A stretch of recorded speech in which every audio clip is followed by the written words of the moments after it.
Thank you already to the audience members who've joined us, and welcome to Designing the Future of Education with Stackable Credentials, a Times Higher Education webinar held in partnership with Instructure. I'm Ashton Wemborn, Branded Content Editor at THE, and I'm joined by Stefan Fortier, Regional Director for the UK and Ireland at Instructure, and Graham Bell, Director of Digital Education and Client Management at the Cranfield School of Management. So thank you both for joining us today for this conversation. We'll be talking a little bit about the ways that traditional methods of teaching and learning are being reevaluated to encourage a wider variety of learners to pursue higher education. And we'll also be taking questions from the audience throughout our session today. So please do use the Q&A function that you'll see at the bottom of your screen, and we will pick up your questions as we go along.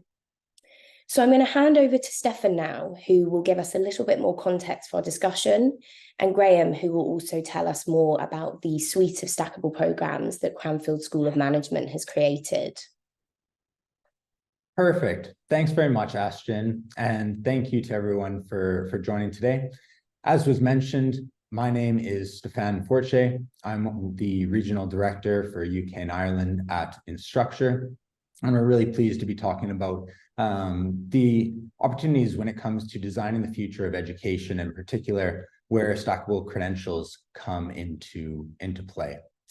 So wanted to just give you a bit of a background first on Instructure before we get in, and what I do. As a regional director, I get to work with higher education clients on their digital education transformations, and when they're launching innovative new programs.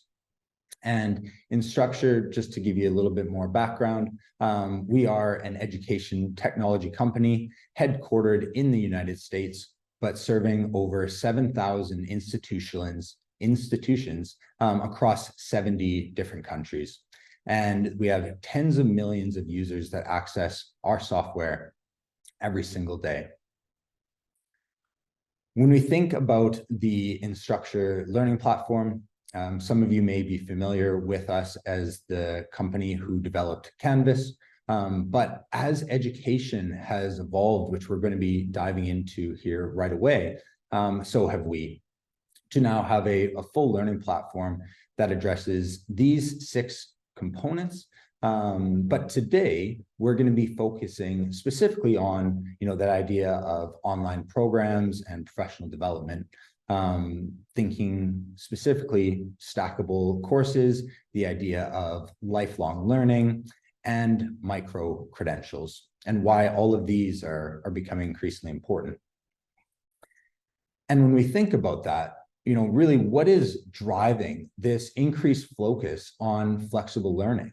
Right? The learners of the future are really changing and dictating how they want to engage.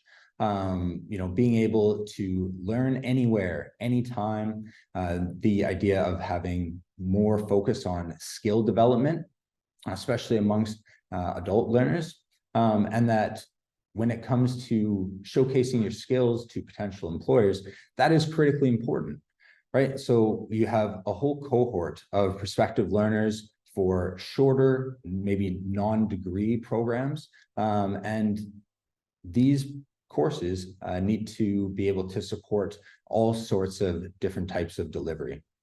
But at the same time, the institutions, professors, academics want to have really the freedom to deliver a great student experience. And so Instructure, as a company, we're really focused on positioning ourselves to both support the institutions and the individuals in their learning journey. And in partnership with Times Higher Education, we're pleased to be working with Cranfield University, and we're lucky to have Graham Bell with us today to talk a little bit about the School of Management in particular and how they're embracing that change that we're seeing in education. So Graham, if you want to go ahead. Hi, Stefan. Hi, everybody. Thank you. And great to be able to talk to you all today about some of the work that we've been doing at Cranfield School of Management. My name's Graham Bell. I'm the Director of Digital Education at Cranfield School of Management. My team and I work really on anything that's related to kind of digital delivery within the education sphere, and we have been doing so since kind of prior to COVID, really. But our kind of team and our unit responded very quickly to what we needed to do within COVID, and have developed there into kind of looking at how we can build out our digital portfolio, I guess, beyond that, really. For those that don't know, Cranfield is quite a unique university, postgraduate only. We kind of deal with, we work in a very entrepreneurial way across the whole of the School of Management. So a lot of what we do kind of fits into that kind of entrepreneurial spirit or mode of entrepreneurial spirit. And we tend to work very closely with businesses and government to help them tackle the needs and the issues that they face almost in real time. So we have a heavy focus on executive education and particularly on customized education. My background for the last 10 years, I guess, prior to COVID, had been in the executive education sphere. So working with corporates mainly to help them to develop their leaders around leadership and strategic issues. And then obviously with the kind of the other side of my background is in digital and technology. So I brought that kind of ed tech kind of space along with me, and that's kind of where my journey with Canvas, I guess, started, and my interaction with Canvas started. So it's been quite a long relationship that we've had.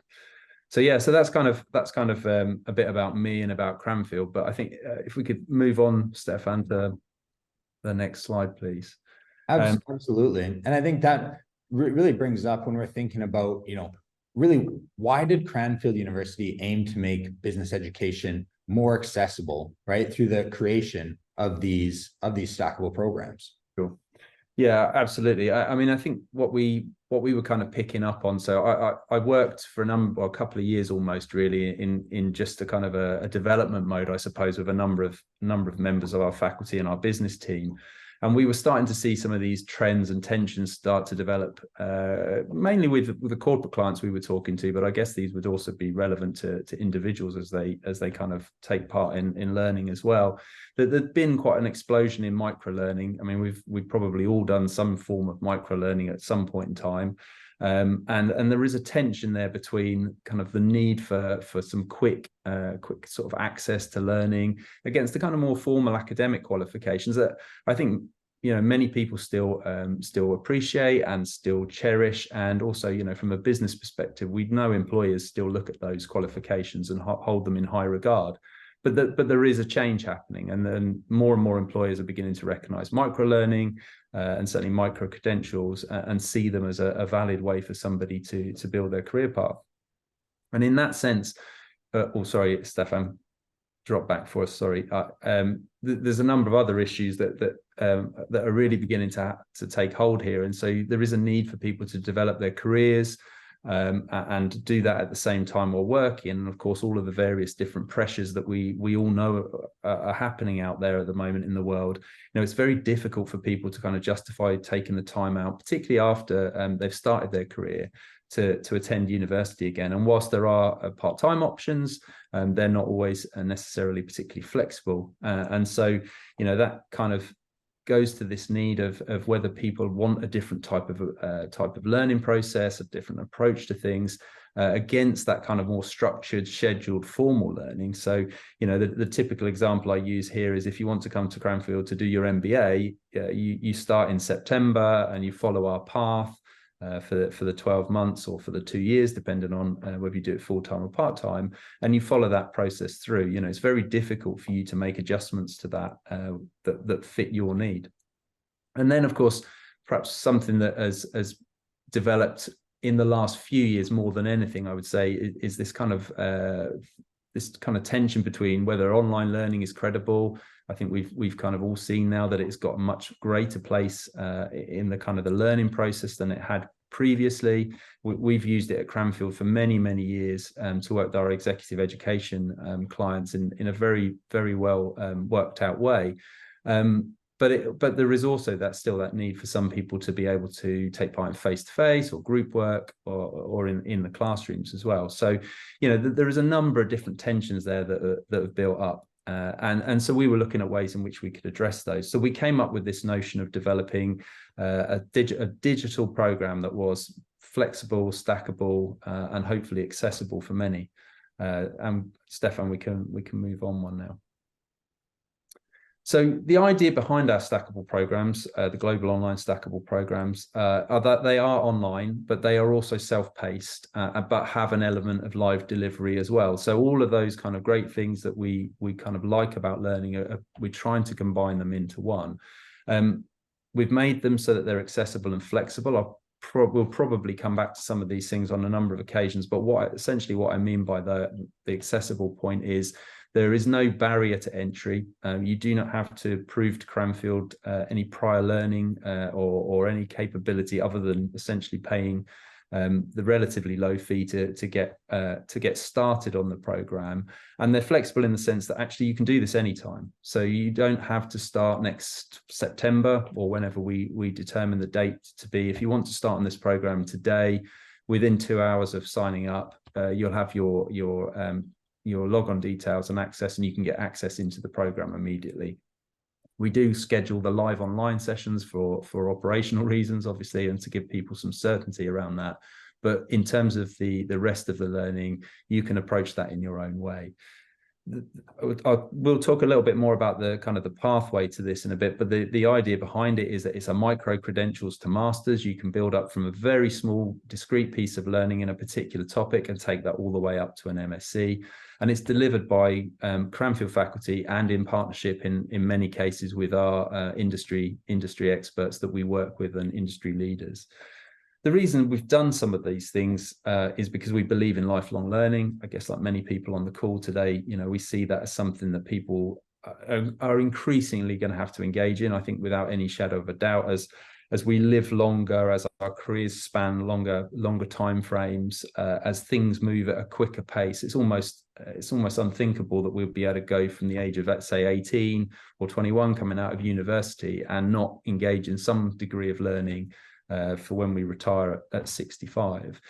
We wanted to make the program flexible for people so they could choose their pathway through it, and barring some core elements that people have to do, the program essentially allows people to pick the modules that they want to take and in what particular order they want to take them. It's globally available, so there's no restrictions, or there are a few restrictions, but there are not many restrictions as to where people could take that from. As I say, simple entry requirements. To get started on the program, there is no entry requirements. If you want to build it up over a period of time towards an MSc, you can basically prove your capability as you go. So if you don't have an undergraduate degree or any kind of prior qualifications to speak of, that doesn't prevent you from getting on the program. And lastly, we've tried to make this program really career focused. So focus on helping people to have real impact in their jobs, real impact in their work. And if you're using this program as a kind of a pathway to get a job, that you can use some of the work that you do within this almost as a portfolio to help you when you go through those interview processes. That's great, Graham. It's really exciting especially on the career focus, right? Is if people are going to be, investing in themselves and investing in lifelong learning, that they have programs that are built to help them grow in their careers. And I think one of the other things about these programs that I'm interested in is really what you mentioned around the accessibility and the entry requirements. So, traditionally with business education, there can be some of those barriers to entry. And I'm sure as part of the design of these programs, you're considering that. So when you think about entry requirements, what measures are in place to ensure that learners with maybe varying levels of academic backgrounds can succeed in these stackable programs? Yeah, I mean, that's a good question, Stefan. And I suppose one of the things that I would say here is that my own experience of, I did the Cranfield MBA in 2016, I think, and I came to it quite late. And the main reason I came to it quite late was I was always put off by the need for taking all of the entry requirements and to try and get myself to a point where I got the proof and the evidence, essentially, that I was capable of doing the program. And the main reason for that was that I didn't actually do an undergraduate degree, so I didn't have that background. So it always felt really daunting trying to understand that, more of that world and and whether I was capable of stepping into it. And it actually took a couple of colleagues really, I guess, to kind of push me over the line and get me to do it. But it's one of the most transformational experiences I've ever had in my life, you know, certainly from a career perspective, it was so important to me. And I think that's one of the things that's kind of made us focus on this idea that how many people might get put off by the idea of having to have certain qualifications or certain requirements. You know, the only entry requirement we really have for when you come to the live sessions is that you have a degree of education or English language capability, which I think would really be essential to kind of help you have a good experience in the live sessions. But beyond that, it's really a prove yourself as you go. So as you take, we've broken the programs down into PG awards, and you can build each PG award and stack those on top of each other. But essentially, as you come to take your first PG award, by taking that PG award and by completing the assignment and passing the assignment, you're essentially proving that you've got the capability to move on to the next one. I mean, in terms of kind of, you know, what we've been trying to do, we're trying to open this up to a wider audience, to a more global audience. But we are still focused on those kind of important quality standards. So all of our modules go through a very strict process. In fact, very, very strict process. And I'm sure if other academics are on the call, they'll recognize kind of what it takes to go through some of these things. And each module is built to that kind of master's level standard and at each level. So we've kind of really put a lot of effort into thinking that part of it through. In terms of the support side, we've got a small but dedicated team of people focused on supporting students as they go through the process. So we hold regular check-ins with them. We are communicating with them on a regular basis to really try and understand the challenges and the issues they face, because of course this is a relatively new product for us, and we think more broadly it's quite new in its form as well. So there isn't a lot of kind of deep experience of that to be able to fall back upon, but by communicating regularly with students, we're sort of picking up on issues and challenges that they face.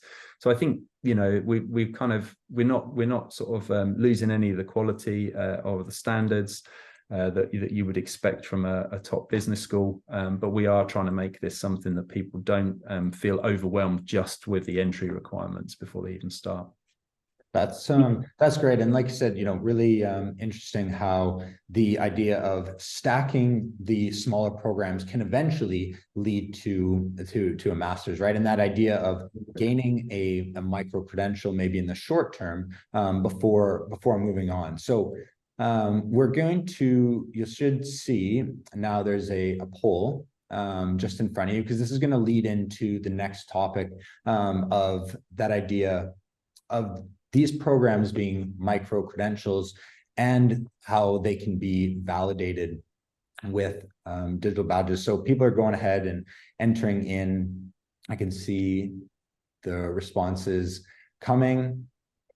And I think perhaps while people get their answers into that poll question, there's actually a question from the audience that I think relates really nicely to what Graham was just speaking about in terms of that student support that you're offering. The question is about pass rates for candidates who don't have those entry requirements as opposed to those who do have entry requirements. And obviously that support system that you mentioned is going to be really integral to supporting through people into those pass rates and success. But do you find that there's a difference between people coming from those really traditional routes? Not really. Well, I mean, it's a bit early to say. So we launched in January of 2023. So we probably don't have a decent amount of information, even if I had that to hand, that would kind of make a lot of sense to say one way or the other at this stage.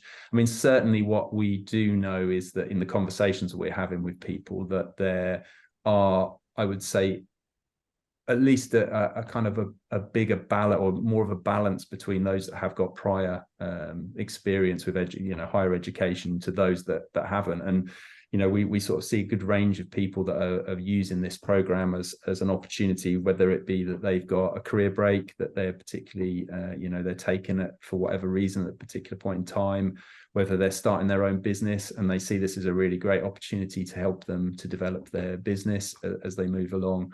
Or actually, there's some people that just always wanted to do an MSc, but it hasn't really worked for them, or it doesn't work for them to just drop everything and do that. and they're using this as an opportunity to do it sort of 2 or 3 modules a year and build towards it. So in response to the question, I can't really answer that with any great certainty at the moment, because it is still quite early days, but we definitely seeing a range of people sign up to the program. That's great. And Graham, while you were answering that, we had, quite a few people come in, respond to the poll. I think nearly 50% of the group, just in terms of, feelings around micro-credentials, really see it as being critically important, probably tied into the fact that they registered for this webinar. But I think interesting is as well, the kind of 20% or so who are saying that micro-credentials really need better recognition, and that idea of, I've done something and I may have a digital badge to showcase a skill, that those should be recognized when it comes to career progression and moving through employment. So like I said, that kind of does set the scene into, oh, actually, I've got to share the results here. I'll just go ahead and share those so people can see. But this really leads into the next element when we're talking about, as you can see in this poll, there are some people in education who, maybe aren't as convinced that that idea of a stackable program is going to disrupt higher education. Our view at Instructure is very much, we see that institutions need to offer more flexibility for students, whether they be traditional undergraduates or non-traditional students. Specifically both broadening the subjects that are being offered and providing that focus on skill development. So when you talk about that program design, how much did, the idea of giving a different option outside of traditional higher education factor into that program design? Yeah, I mean, it's a big factor. It's something that we've really tried to get our heads around in terms of how we should position it, how we should develop the program. I mean, I think we've seen this in kind of other areas where there's this real shift towards personalization now. So it doesn't really matter kind of what field you're in. There's always something now where people want it personalized. They want to be able to do it in the way that works for them, and that's something that we kind of really think is going to be, if it's not big now, it's probably going to grow in the future. I had a really good conversation with a colleague at a Portuguese business school, and he said they'd moved to a thing that they were calling fluid learning, and this was the idea that people could pick and choose how they did their I think it was their MBA, but on any given day. So literally, they might wake up that morning and say, you know what, I can't get out of bed, so I'm just going to watch it online, or I'm not even going to do it today. I'm going to come back to it and do the recording, or I'm going to go in and I'm going to do it. And so there's this kind of shift towards people wanting to be able to do things at a time that suits them. I think there's also probably a more immediate need arising for people to be able to upskill themselves or reskill themselves, in certain areas. I mean, we talk a lot to, we'll call them executives, but managers and people like that in businesses, and they're quite often asked to pick up new areas of a business that they've not had a huge amount of experience in before, or they need support in, or they might be talent in the talent pool, and that they need help with specific areas. So I think there's this kind of topic-based approach, being able to approach things. The way we've designed the program is, if you, let's say, for example, you've been asked to take over a role in supply chain, within probably 2 or 3 months, you could have yourself a PG award from Cranfield in supply chain and procurement, for example. And that's something that you can start immediately on. You can get to grips with the basics of those subjects. And then over the period, and I think I might be answering somebody's question here, over the period of 12 months is kind of like the maximum access you can have in terms of making progress. Over that times of 12 months, you can then earn yourself a PG award. But there is much longer time frames involved if you want to go to masters. It's, one module has a year time limit on it.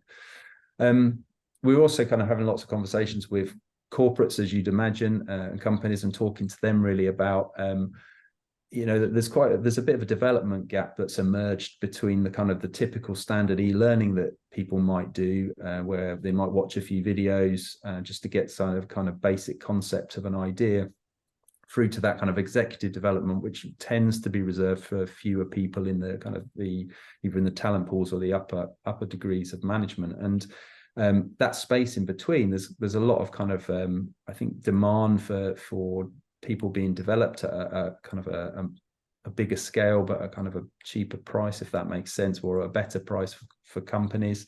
And so we're having those conversations with companies about how we can help those kind of populations of people that are looking for either specific learning topics or kind of a more broader want to move towards a PG, well, beyond a PG award, perhaps and up towards an MSc.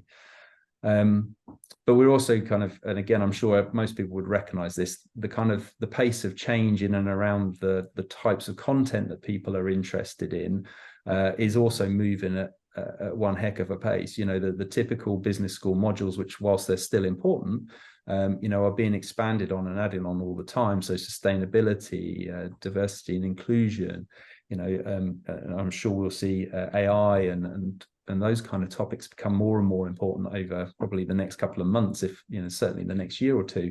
And so this kind of approach of a stackable nature allows us to kind of add those modules quite quickly.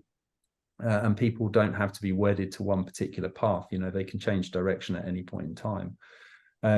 You know, and really that the last point I'd add to that is that the idea behind this is that people can build their way up to an MSc if that's what they want to do, by kind of picking and choosing the things that they're interested in. I think it's also important, probably just for me to stress at the moment, there is, you know, the MSc is kind of an end point for this program. But actually, if all somebody is interested in is a very small piece of information or learning around supply chain, then this program kind of caters for that as well. And I think I'll probably try and illustrate that in the next few slides. Yeah, thanks. That's a great point, Graham. Just to interject, really, is how the structure works, because we've talked about kind of the idea of stacking. You can see here, you know, the bronze, silver, and gold. How does this, I guess, in a sense, incentivize and encourage people to continue on through the programs and stack their learning to gain those university recognized qualifications? Yeah, I mean, thanks. I mean, the thing that again, this is kind of the thing that we've tried to do here, is to break this down into ways in which, or into pathways for which people we hope will find relevant, depending on how much they want to commit, depending on how much they've got to spend, depending on how much time they've got. You know, we've tried to factor all of those things in. And so essentially, if you imagine that we're talking about a single module, it can be from any university, but a single module, let's say leadership, that's kind of what is represented on the screen here, as you see it now, is the leadership module. And what we've done is we've broken it up into 3 distinct parts: the bronze, which is roughly 4 hours of learning. Again, perhaps touching on one of the questions that's in the chat, what we are seeing is people do take longer than 4 hours to go through the content, which is interesting. We didn't anticipate that, but they are. And the conversations we're having with people is because people are engaging quite deeply with the content. I guess in our minds, we were probably thinking bronze would equate to somebody doing the 4 hours and wanting to get through that 4 hours to move into the next level, but actually people are engaging quite deeply with what we've produced. So the bronze level is a roughly 4 hours of learning content that somebody can go through. There is a knowledge check at the end of that and a reflective task that we ask people to do, and on completion of that, and that is checked by our academic director.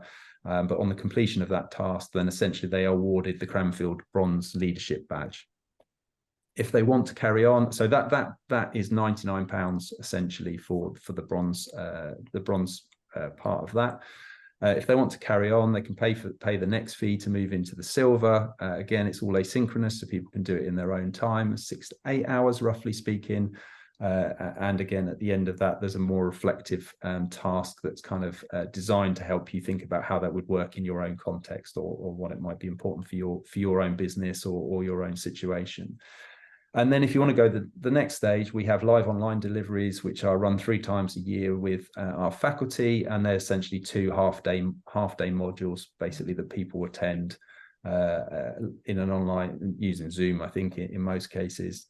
And that would make up the leadership module. So that's a standalone module in leadership. Now, if you wanted to do a PG award and start to earn kind of academic credits for it, that module is paired with another module. So just to kind of confuse things, this one is showing as transformational strategy and organizational design are the two modules that are here, but leadership and organizational behavior are other modules that we utilize. But essentially, by pairing these two modules together now and going through both of those module stacks, you can do an integrated assessment, which is a range of different approaches. Essentially, you do become a student, a fully registered student from Cranfield at the point in which you decide that you want to do this. So you get access to all the kind of other things that you would expect. So library services, IT support is available anyway, but IT support, those kind of things all become available as a student. And then essentially when you submit your integrated assessment, assuming you pass that, you are awarded a 20 credits and also the PG award from Cranfield, in this case, in transformational organizational design. And then again, if we just move on one more slide, Stefan, the way this builds up, and I apologize that this is a little bit complicated or looks a bit complicated, but the way this builds up is by completing 3 PG awards. Essentially, you can build up to a postgraduate certificate. By adding 3 further modules, you can get a postgraduate diploma, and then we have a thesis module at the end of that can be taken at the end of it that will help you build that towards a master's. So whilst that's the pathway to the MSc, the actual program remains flexible, that if you decide to start somewhere in what would typically be thought of as the elective modules, that's perfectly fine. You can work your way. In fact, you can do all of your elective modules if you so wish before you start on the core. We obviously can't award you the postgraduate certificate until you've done the core, but that would basically allow you to kind of approach this in a way that kind of suits you better. Nice. And yeah, I think one of the nice things when you look at this specific slide also is you can see it really gives context to what I'm going to achieve as I go through the programs. And it seems a lot more digestible for people who are, thinking about maybe doing an MSc, or, for now, all they're really interested in is doing the bronze or the silver. But, after maybe a year and you have some more time, actually, if I just commit a little bit more time, I can get further qualifications that are important. And so, yeah, absolutely. I mean, I think what's important there, Stefan, is we've got people that are on the program. There is a complete range, a complete mix of people that are doing different things, and so we've got people that are determined to get to an MSc in the quickest possible time they possibly can. So they're working their way through the PG awards as fast as they can. We've got people who have signed up just for a single bronze, and we're communicating with them, and they're completely happy, just almost like trundling along, making their way through the bronze module because that's all they want to do. But they've only got a few minutes every day, or a little bit of time every week to put towards it. So there's a whole range of people, and more recently we've been signing up businesses, so groups of people from businesses, so that they can attend particular modules. So they might be particularly interested in the leadership module, for example, but there's a number of people in that in a particular team within a company, and they basically all want to attend the program together. So they're essentially going through it as a bit of a mini cohort. And just touching on that, because I know there are a couple of questions about how do people progress. It is in general terms kind of a self-paced thing. So there's no notion particularly of a cohort that you go through the program with. That said, when you come to the live sessions, what we found a little bit there when we've run some live sessions is that people tend to join the same live sessions. So they almost form a little bit of a mini cohort within those live sessions. But we don't have kind of what Cranfield would do on most other programs. So learning teams or cohort teams and things like that. It is something that people can pick and choose. So, as I say, one person might take 5 years to go for an MSc, another person might only take 3, for example. Right on. No, that's like I said, interesting, and it leads into the kind of second poll question that we have. So I'm just going to pop this up for everyone, which is really, how do we see stackable programs impacting the traditional model of higher education? So while people are voting on that, a couple of the questions that I saw, Graham talked about like almost the ability to carry and transfer some of these credits across to different institutions. Is that something that's come up with you at all around, like I said, being recognized and being differentiated, or like I said, being able to tie them to national standards, et cetera, et cetera? Yeah, I mean, it's not something we've specifically worked on at this point in time, but I have been having some kind of early conversations with a few other business schools, essentially, who are asking similar questions. So there isn't a formal stance from Cranfield at that point in time, but I guess my kind of point would be I am particularly open to kind of exploring and having conversations with people about where this might go. I mean, one of the things, and I think I mentioned this to you the other day, Stefan, one of the things that's really interesting with this whole stackable concept, and I noticed there's a question or a comment about other things that could be deemed as stackable. What's really interesting is I think there's lots of different ideas about what does this stackable concept mean? Have we been doing this for years? My dean, for example, said the other day, well, an MBA is just a stackable program. When you think about it, you take a module, you earn your credits, and you stack that. So, what we're trying to do differently here is we're trying to break down the elements of that and make them more accessible and more open to people being able to join them, rather than it being, well, look, there's the MSc, that's what you've got to try and achieve. That's not what this is about. The MSc is an end goal for people that want to take it that far. But the rest of the program is an open opportunity for anybody to kind of pick and choose the bits that they are really interested in. There's a point, remind me if I forget, but there is a point I want to make as well a bit later about some comments we've had about kind of the openness of this program and what it does or what it allows people to do. Right on. And just while you're finishing up there, we had the results of the second poll. Overwhelmingly, people really see the idea of these stackable programs will increase the total number of learners who are in education, but they don't see any other degree programs kind of being affected. So, this effectively isn't a replacement for that traditional undergraduate degree, which is similar to what we've experienced. And, I'm sure, Graham, if there's anything you want to add as well, but it is very much just a different route of education for, learners who maybe otherwise would not engage.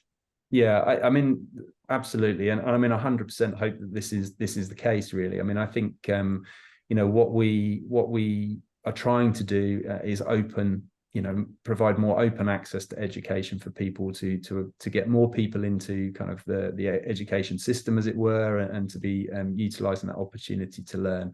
I think there's a real opportunity, I think, now with digital being seen as a credible way in which we can deliver high quality education, and making it more accessible for people. There's a real opportunity to be taken by people, and I really hope, as much as kind of you sort of talk about competition and stuff, I really hope other people will join us in similar journeys.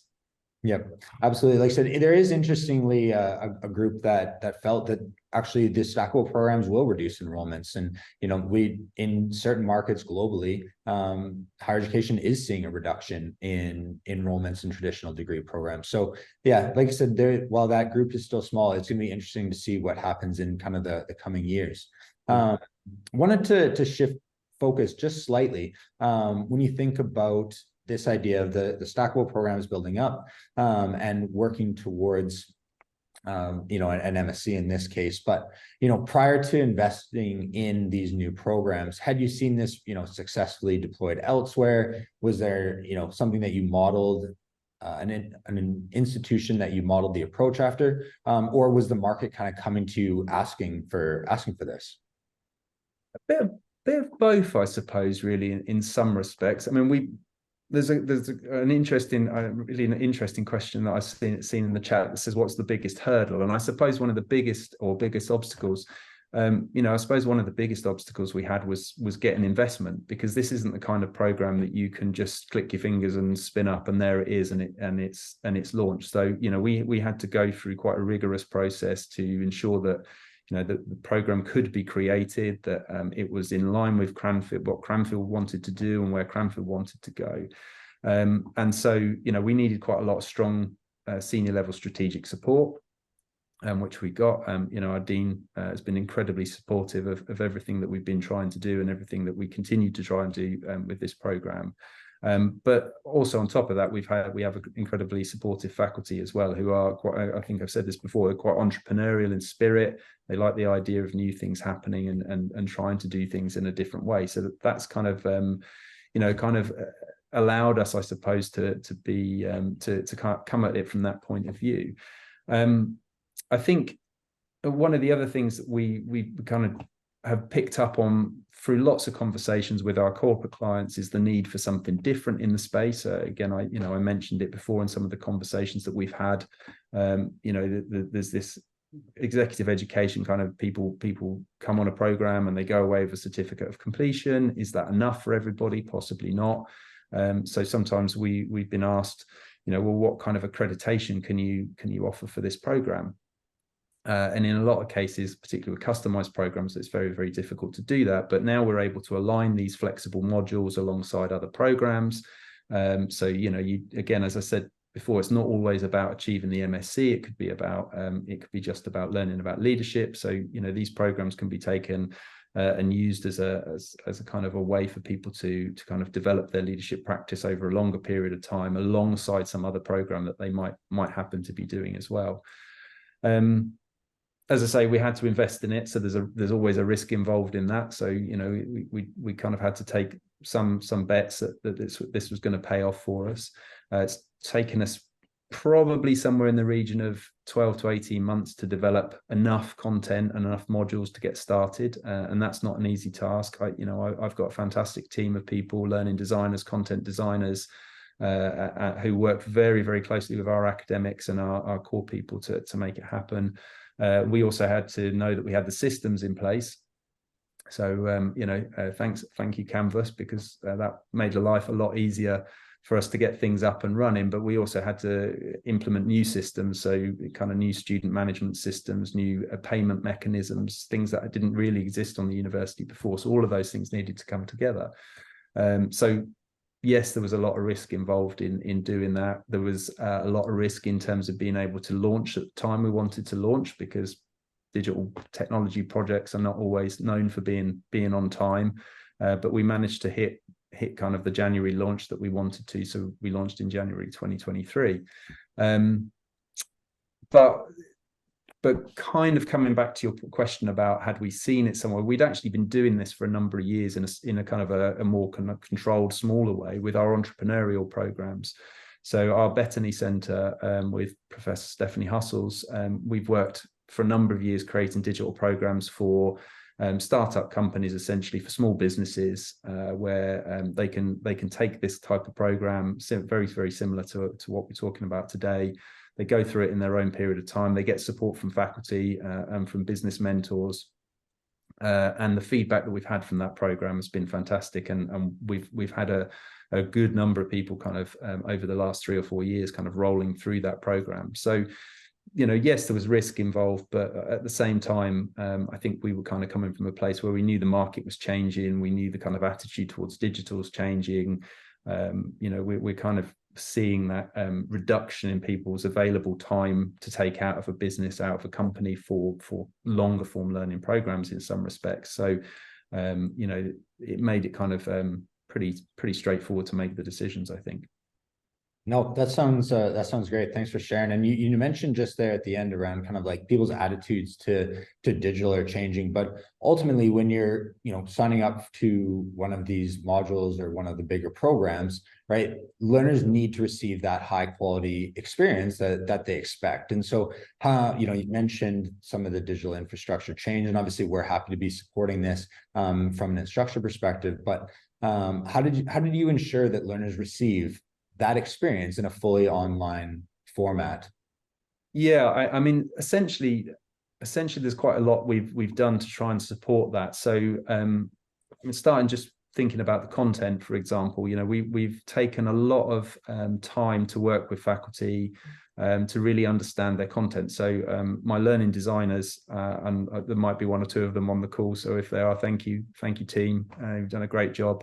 You know, our learning designers have really worked hard to understand the faculty and the faculty content. So this isn't just about taking a module that already exists and converting it into a digital program and putting it out in a different format. This is something that we've built from the ground up. We've really thought about the content, about how people will learn in it, or will want to approach the learning from a digital perspective, and introduced a range of different content types for people as they go through the kind of the self-paced stuff, to really help them to develop the kind of the knowledge as they work through.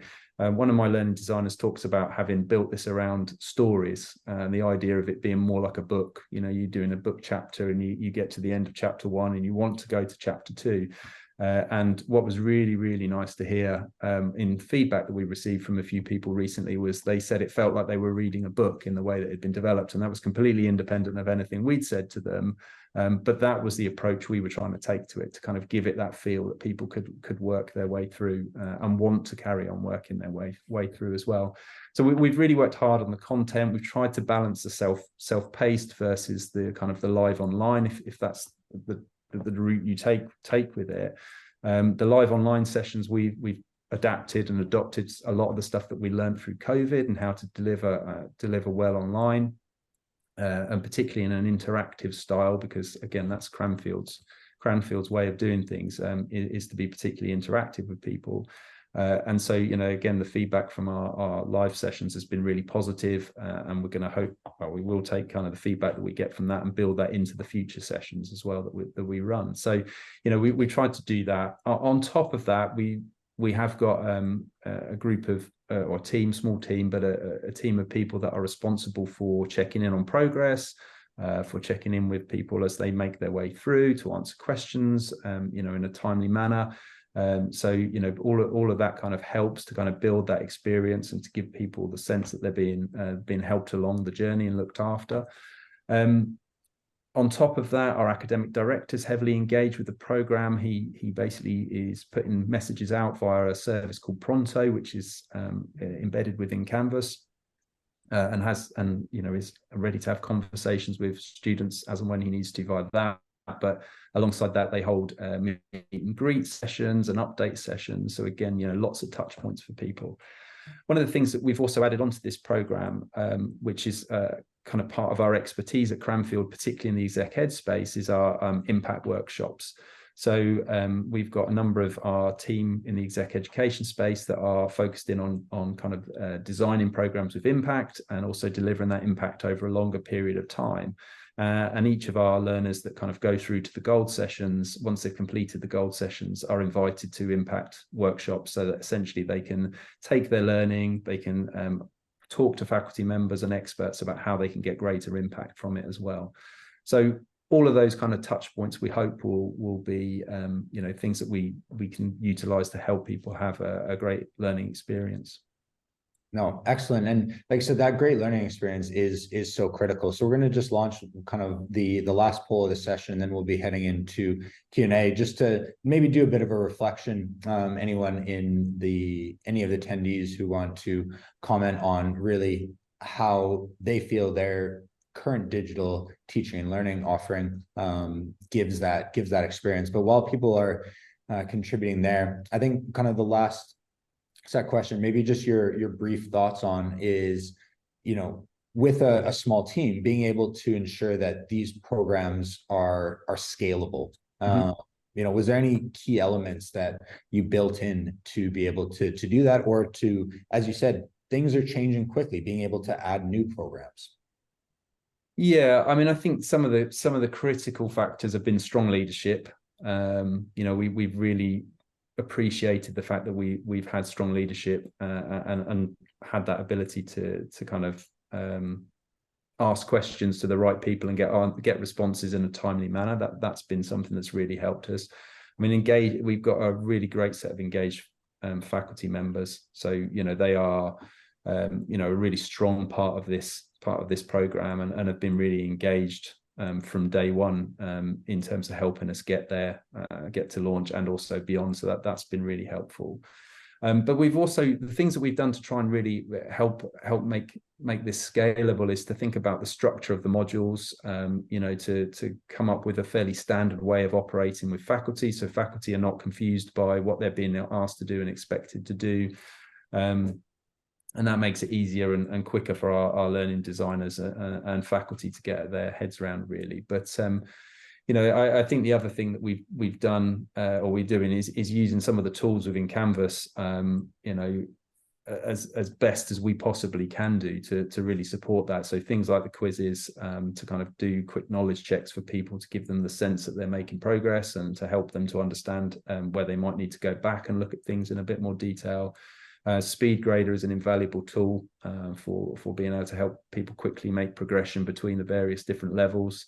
We are quite insistent that people answer reflective questions to make progress. It's quite important that we feel that people do that to get the most out of the learning. And again, it's a little bit of a difference, I guess, between some of the things that you can quickly do in other places online. To us, we do expect you to kind of engage in all of those various different activities.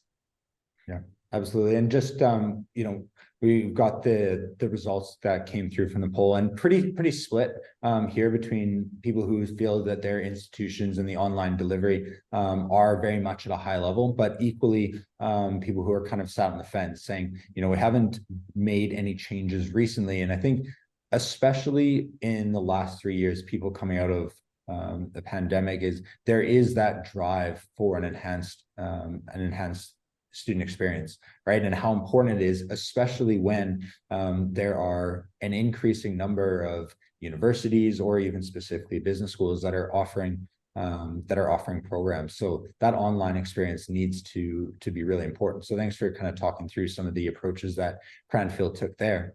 No problem. And I think, I think the thing that I would say is that I can recognize probably all of those kind of bullet points in my everyday life. I think in some places we're really embracing digital and we're doing some great things with it. In other places it's lagging behind, but that's kind of part of it, really. And interesting, there's a comment or question here about how much we had to change our digital infrastructure. And I guess the answer to that is quite a bit, but not as much as you might think. We were able to utilize a lot of the systems that we already had in place at Cranfield. So, we utilize SITS, which I guess people will be familiar with.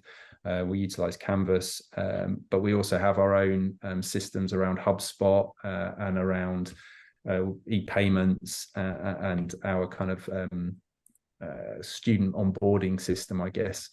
And all of those systems needed some degree of adding to change in, but they were kind of all capable of doing it. So it wasn't like it was a completely throw something out and get something new in. We were able to adapt. So there was quite a bit of IT change, and that was perhaps one of the scariest parts of the project, because it was way out of our control in terms of what we could do. But our IT team delivered, and they were fantastic, and continue to do so, because we're kind of constantly asking them to make little tweaks and changes as we go along.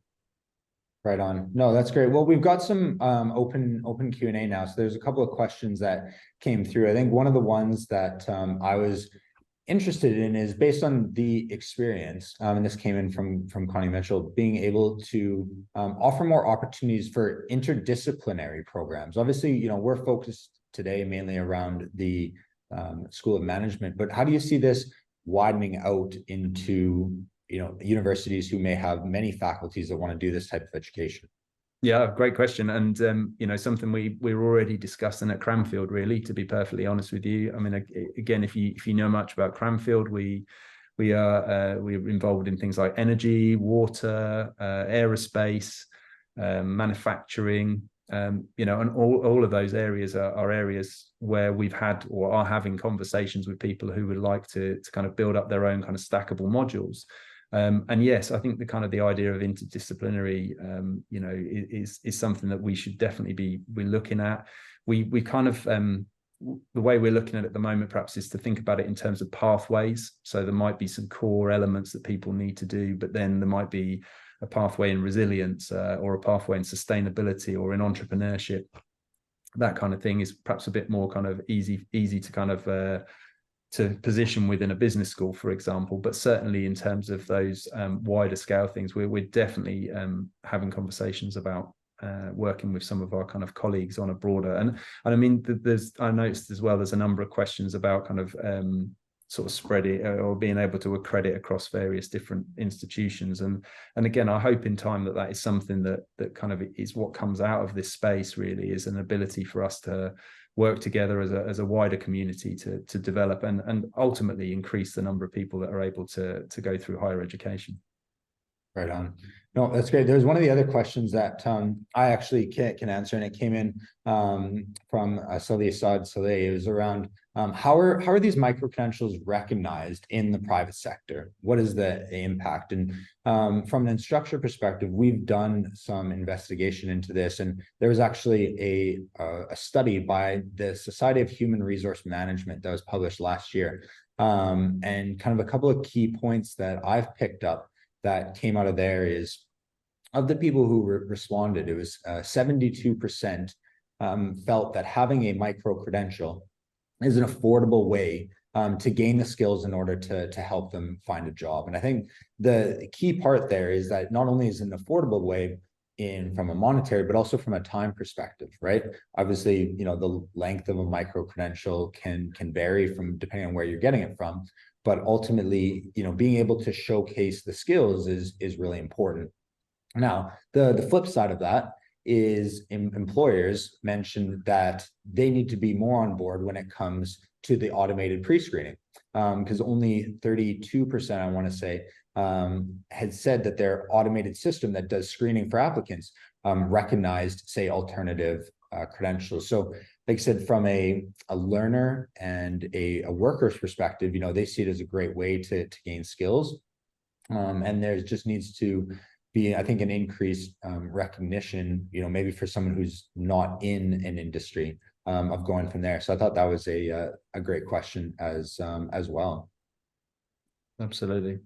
Last thing, I think, while we've got 2 or 3 minutes, was around kind of specific demographics taking up this new type of qualification, right? When you're thinking of, more mature students, especially people who maybe have caring responsibilities, or as you mentioned, are working full time, different demographics or minorities, has this been a way to widen access? And maybe not only at Cranfield with these programs, but I'm sure, lots of people can speak from their own experience, but keen to hear your thoughts, Graham.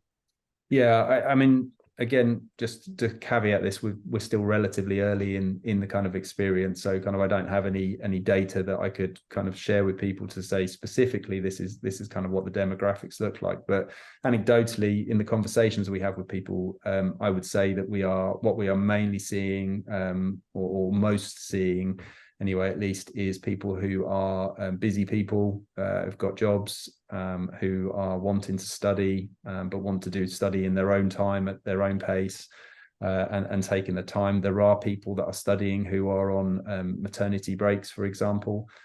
So we've got a range of various different people that are kind of doing those things.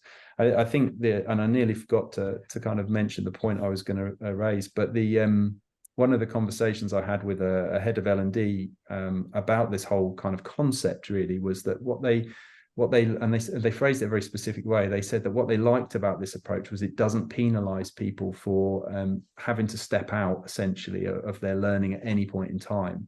And I think it's a really interesting point, not something I'd particularly thought of in that way until they said it. Because of course, yeah, I mean, if you start on an MSc, in a typical way, even if it's part-time, if you get partway in and you find life gets in the way, then, you might be able to defer or delay. But, for this person I was speaking to, they essentially had to give up their kind of MSc journey at the point in time. And, that kind of flexibility is something that I hope over time that we can really sort of push out with people. Amazing. Well, like I said, from an Instructure perspective, we're pleased to have had this opportunity to partner with Times Higher Education. And Graham, thanks to you for speaking about the journey at Cranfield and the programs that you've launched, whether it be, like I said, the micro credentials being backed by digital badges, or building up to PG certs and MSCs over time. So like I said, we really appreciate everyone's time as well, for joining us for this hour. And Ashlyn, I guess if there's anything else that you wanted to add before we close it off. Yeah, thank you both. Thank you for speaking with us today. As you mentioned, that does bring us to the end of our session today. So it was great to have such an engaged audience. We've had a lot of really interesting questions as well. There'll be an on-demand version of the recording today if you want to revisit that, and I'm sure we can make the slides available as well to audience members. So please do keep an eye out for any emails or communications that come to you about following up on today's discussion. Thank you again for joining us, and I hope that we'll see you at future THE events.